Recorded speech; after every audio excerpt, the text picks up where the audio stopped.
ঘৃণা, এই দুই হলো একই শব্দ।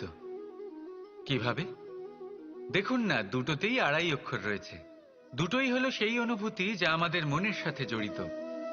আর এই দুই অনুভূতির সাথেই জড়িত মানুষ আমাদের জন্য গুরুত্বপূর্ণ। পার্থক্য শুধু এটাই যে প্রেম পায় সম্মান আর ঘৃণাকে করা হয় অবজ্ঞা। এরকম কেন? কারণ প্রেম হলো সেই অনুভূতি যেখানে মানুষ সব কিছু দিয়ে দিতে চায়, সব কিছু লুটিয়ে দিতে চায়।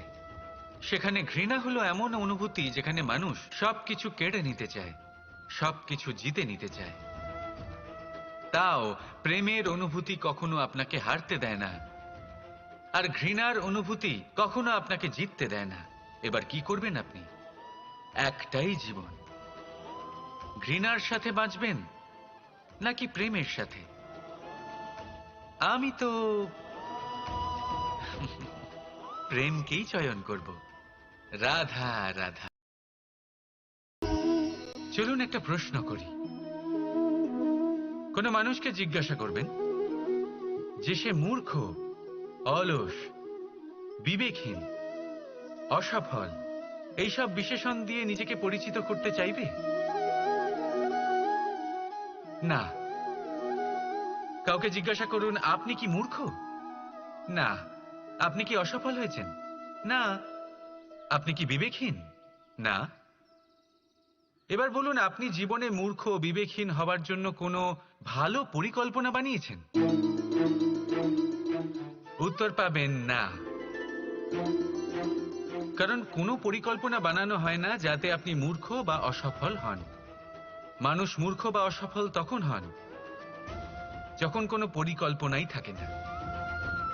দেখুন, একটাই ছোট জীবন, তাকে স্থির করুন যাতে অনেক বেশি সংখ্যক মানুষকে আপনি জুড়ে রাখতে পারেন, অনেক বেশি শান্তি পেতে পারেন, অধিকতর সাফল্য লাভ করতে পারেন, বেশিরভাগ মানুষের পথপ্রদর্শক হয়ে তাদের মঙ্গল করতে পারেন। অসফল হয়ে বাড়িতে বসে থাকার চেয়ে ভালো হলো যে আপনি একটা পরিকল্পনা করে অসফল হন, কারণ তখন আপনার কাছে আরো একটা বিকল্প থাকবে, একটা নতুন পরিকল্পনা বানানোর, তাকে সার্থক করার। কারণ এমন কোনো পরিকল্পনা তো অবশ্যই থাকবে যা আপনাকে আপনার লক্ষ্যে পৌঁছে দেবে, তাই তো? রাধা রাধা। সূর্য কারোর জন্য হলেন শক্তিদাতা ঈশ্বর, আবার কোনো প্যাঁচার জন্য হলো চোখ বন্ধ করে দেওয়ার মতো তীব্র আলো। নদী কারোর জন্য হলো তৃষ্ণা মেটানোর স্রোত, আবার কারোর জন্য বন্যারূপী বিনাশকারী আশঙ্কা। সাগর কারোর জন্য হলো নোনা জলের ভান্ডার, আবার কারোর জন্য অগন্তি প্রাণী জগতের সম্ভার। প্রশ্ন হলো, প্রত্যেক ব্যক্তির জন্য প্রত্যেক অনুভূতি বা বস্তুর সারমর্ম আলাদা কেন হয়ে থাকে? যা কারোর জন্য হলো বিষ, তা অন্য কারোর জন্য অমৃত কেন? যা কারোর জন্য অমৃত, তা অন্যের জন্য বিষ কেন? উত্তর বড়ই সোজা।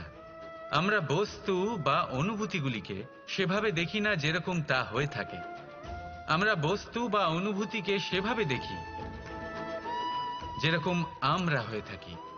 এবার এর উপায় কি হতে পারে? নিজেকে পরিশুদ্ধ করুন, সব কিছুই শুদ্ধ হবে। রাধা রাধা। এই জীবনে, এই সংসারে আঘাত লাগার পরে আমাদের হাতে যা থাকে তা পড়ে যায়, যা তৈরি হয় তা ভেঙেও যায়। কিন্তু এটা কি সত্যি? আপনাকে একটা কথা বলে রাখি, আঘাত পেয়ে পড়ে যাবার পরে সংসারের যে কোনো বস্তুই হাত থেকে পড়ে যাক না কেন, সাফল্য অবশ্যই আসে। যতই খারাপভাবে আপনি পড়ে যান, আপনি আঘাত পান, ভবিষ্যৎ অবশ্যই ভালো হবে। কারণ এই আঘাত,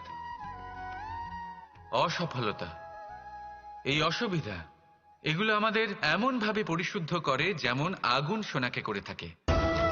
সেই জন্য জীবনে শুধু সামনে এগোতে থাকুন, দৃঢ়তার সাথে এগোতে থাকুন, আর কখনো আঘাত পেয়ে পড়ে যেতে ভয় পাবেন না, কারণ এটা আসন্ন সাফল্যের সংকেত। আর সাফল্য তখনই আসবে যখন আপনি পড়ে যাবেন, যখন আপনি আবার উঠে দাঁড়াবেন, এবং আপনি আবার জীবনে সামনে এগোতে থাকবেন। রাধা রাধা। সত্য এবং অসত্য দুটোর মধ্যে পার্থক্য কি আছে? পার্থক্য হলো অ অক্ষরটার। এবার অ দিয়ে হতে পারে আরম্ভ, অ দিয়ে হতে পারে অন্ত।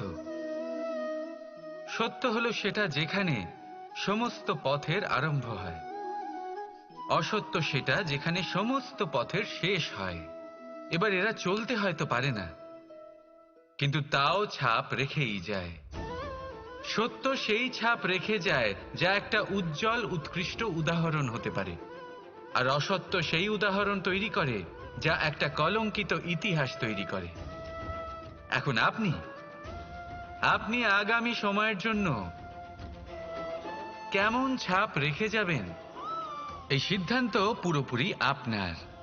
রাধা রাধা।